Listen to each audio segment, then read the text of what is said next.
Hey everyone, Izzy and MJ from Endless RVing. We're out camping this weekend and it is beautiful out. And there's a lot of RVs here. There's a lot of RVs in general. 2021, record sales for the RV industry. With that being said, there's a lot of new RVers out there. There's a lot of new people looking to get into RVing. So in this video, we are going to give you 7 reasons why we think right now is a really bad time to buy a new RV.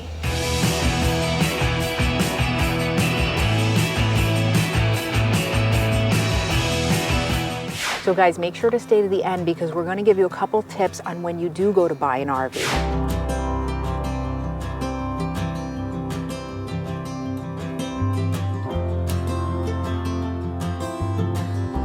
All right, we want to preface this video by saying you can make your own decisions. Of course. We are not here to influence your decisions. We are just talking from our experience because our first 2 RVs that we've owned, we bought new. And now looking back at it, we probably shouldn't have bought new. And the situation is even worse right now. Right now, do we regret what we've gotten? No, not at all. But yes, definitely our next RV is going to be used. So let's get right into it. Number 1 reason you should not buy a new RV right now is prices. Prices are at a record high. I'm talking like absurd. Like RVs are $200,000 more than they were 3 years ago. We're talking new. We're talking new. So a lot of that's being caused by, of course, record high inflation, supply chain issues, more pay for labor. You know, labor costs have gone up. Everything is up across the board. Fuel costs. It is reflected in the price of RVs as well as the demand. Although discounts are coming back. Yep, some people are getting them. They are not, we have not seen discounts like they were back when we bought our RV. There are certain RV Airstreams, leisure travel vans, some other brands out there. There is no discount. They're back ordered for a year plus, year and a half. You're just not getting the discount. Our feeling is that at this point, buying a new RV is, you're spending way more money than we think you should. So the next one,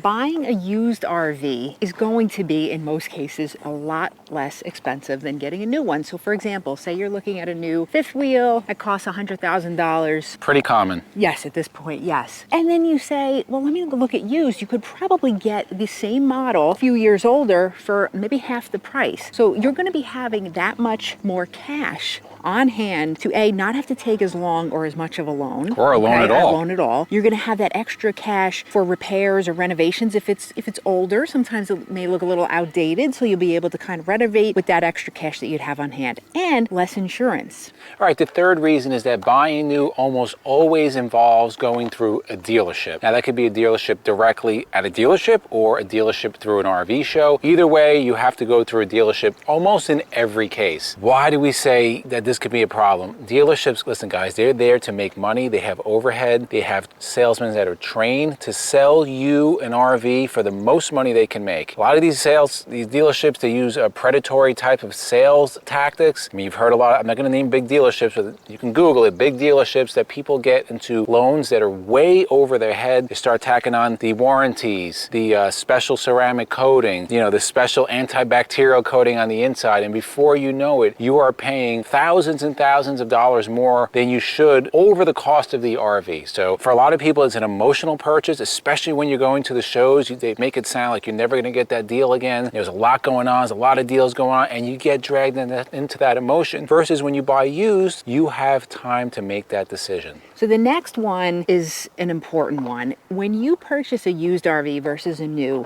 you're going to have a lot more buying power. So basically, you're going to get a lot more for your money. So if you're looking at, say, an entry-level diesel, new, $300,000, okay? That's pretty common, the entry level. Yeah, so go and look at the same used or something different. You could get an $800,000 motorhome used for way less. You're getting so much more from your money. And also, with this, you're getting, with used, something that people have worked those kinks out. They've been to the service centers. They've gotten all that stuff out of the way that usually you have to deal with when you first get your RV. Yeah, that's really important. When you're going to buy a used RV, not so much the age of the RV, you want to make sure that maintenance records go along with that RV. Because like MJ said, if a motorhome is out on the road 10, 15 years and it's still looking good, still going down the road, you know that RV has been maintained. Right. It has a proven track record. Sometimes the newest is not the best. If you're enjoying the video so far, we invite you to hit the subscribe button button below. Also hit the notification bell so you know when we go live and release new videos. We also have a Facebook group. It's a private group called Endless RVing, RVers Coming Together. We'll see you there. And last but not least, we have a free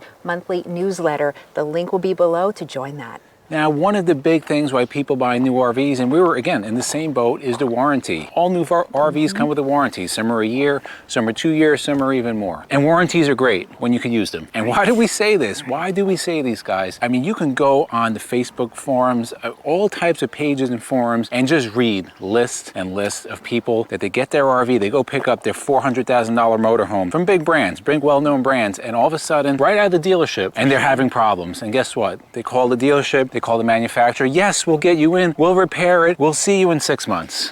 Right, so these people have all these plans, right? These vacations and everything, and they're stuck. It's heartbreaking, It's really. heartbreaking. I will tell you, for us, I mean, our motorhome is no longer under warranty. There is not one Newmar service center, certified Newmar service center in New Jersey. Now, they will pay for local service centers to work on your RV, but dealership does not have to work on your RV. Just because you bought a motorhome or an RV from a certain dealership, it doesn't mean because that dealership sells a brand, like another dealership sells a brand, that they have to service your RV. Right. They don't. Right. So you're going to be often at the mercy of private service centers. And then is the fight of how much does the manufacturer want to pay that private place? And guess what? The private place is super busy and they don't need to work on your RV. They're there to make money. So just keep this in mind. The warranty is great, but it's only as good as you can use it. All right, the next one is a new RV doesn't always mean it's better. Now, it a lot of times looks better, right? Yeah. But you have all these new systems, new electronics, newfangled, that sounds old. New engines. New everything, right? So it's more to break. Like we were just talking about, you know, where the simple times of just putting a switch. Now everything,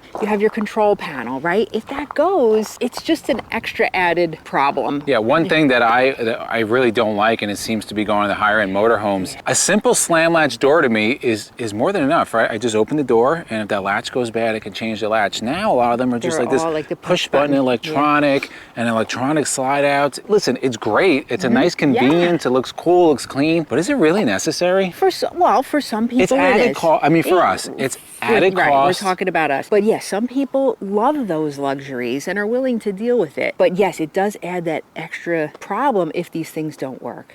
All right, the next thing, guys, and again, this is no secret. If you're going to buy an RV, we really encourage you not only to watch our video, go do your own homework. You start doing research. It's going to be an industry-wide lack of quality control. We've seen this from going to actual manufacturing facilities to just seeing RVs. You know, MJ's an RV inspector. I've talked to actual RV techs who have said these things are built like crap. One of the big problems is that there's really 4 major corporations right now. You have Thor, you have Winnebago, you have Reb Group, you have Forest River. Now, there are few other little custom ones. You're talking real high end. Those tend to have better quality control. But guys, listen, these manufacturers are there to make money. There's a high demand for RVs out there, and I don't think they're intentionally putting out crap, because nobody wants to deal with the bad name. But when you have a lack of labor and you're just pushing out so many RVs, the demand is there. The demands are there. These things are not automated. They're made by hand. Things happen. And like we just talked about the warranty issue. There's a lot of RVs out there, and we're not talking about entry level. We're talking about high-end, expensive motorhomes, expensive fifth wheels that are having problems. So here's a bonus, guys. What you want to keep in mind, and this is what we're thinking about as we head into eventually shopping for a new one, not right now, but New to us. New to us. Most of the issues that you're going to have many times are going to happen within those first couple years, year or two, right? Where the kinks are getting worked out. Let somebody else deal with that. And then you'll get an RV that is kind of ready to go now, right? It's settled in. You got a lot of the problems out of the way. So every RV has problems, right? And you will continue to have problems, even with a used RV. But a lot of those major ones will happen in the beginning of the life cycle of the RV. Yeah, so you want to make sure you get an RV inspected, certified RV inspector. Put a website below, you can find one close to you. Maintenance records are really important. And how much was this RV actually used? Was it sitting somewhere? Was it just, collecting dust, having rodents crap in it? Right, You want RVs that were actually used. So in the comments below, let us know, are you thinking about getting an RV? Is it going to be a new one? Is it going to be a used one? Why are you making that decision? And right to the left of us, we will put our RV tours and our RV buying tips playlists. And for myself and MJ, we thank you guys for watching, and we'll see you on the road.